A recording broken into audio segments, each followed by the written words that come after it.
I heard what he said. Oh, look at your neighbor and say, neighbor, I heard him. That's enough. Look at your other neighbor and say, neighbor, he ain't got to do nothing. I just need to hear him say it. That you and I have in common is that we are all living in this human condition. A condition that you and I cannot escape even if we wanted to. This human condition changes from day to day, and sometimes life can catch us off guard. And the truth of the matter is that as a result of being human and living in this world, you and I will experience some things in this life that at times will have you questioning your faith and whether the God we say that we serve is real. And the fact of the matter is that the human condition requires that we all experience a storm in life from time to time. But I wish I had somebody in here that knows that even though God hasn't shown up and made a way out of no way, I wish I had somebody in here that will declare, even though I can't see him just yet, I can hear his footsteps. I might not see him with the naked eye, but I heard what he said.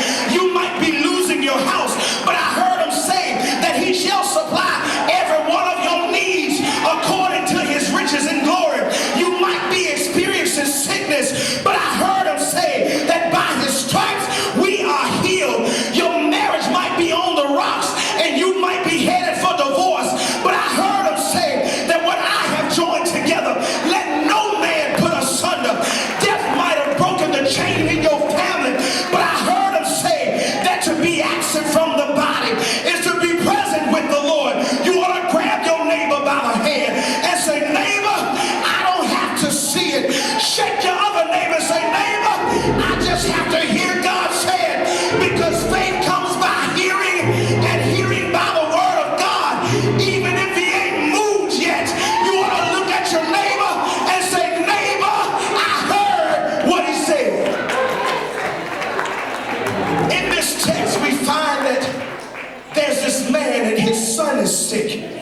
And the text helps us to understand that the son is sick unto death. And so he goes searching, and the word says that he heard that Jesus was in town.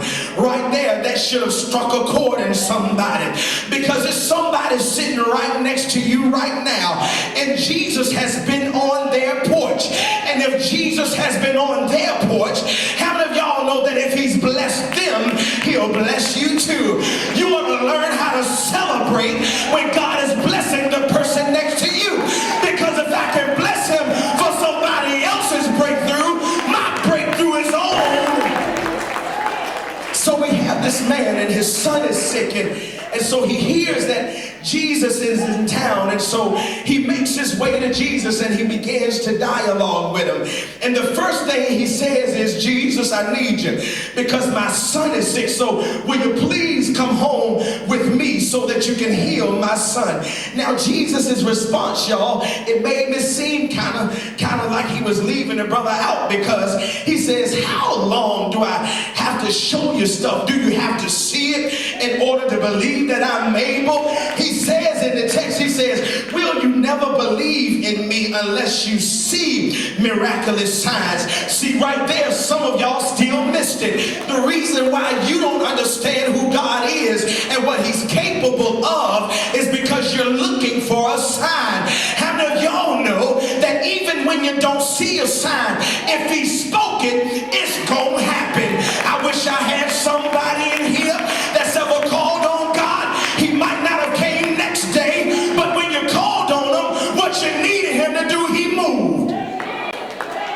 Text says, y'all, that he asks him to come, and he says, I need you to understand, you don't always have to wait to see something.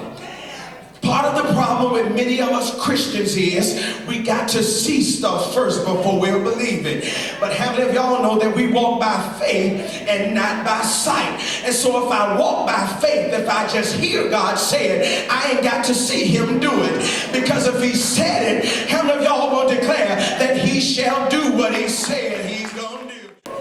Here we go. In this text, y'all, we have Jesus dialoguing with a person who is in trouble. Have you ever been in trouble? Oh, you ought to look at your neighbor and say, neighbor, I've been there before. This guy is in trouble, so he says, Jesus, I need you to come. Now, one of the things that I am learning is that I don't always have to rely on what I can see to know that God is real. Has anybody in here ever had a dog in your family, and the dog in the house will be sitting watching TV with you, and all of a sudden the dog will start barking? It's because the dog has heard something that your ears weren't inclined to hear. And so when he hears it, he begins to bark, and he turns in the direction where the noise came from. Is there anybody that caught that right there? The dog will begin to hear something that you didn't hear, and he'll turn in the direction where he heard the noise. See, some of y'all still ain't caught it. The reason why you ain't heard God's voice yet is because you ain't picked up the Bible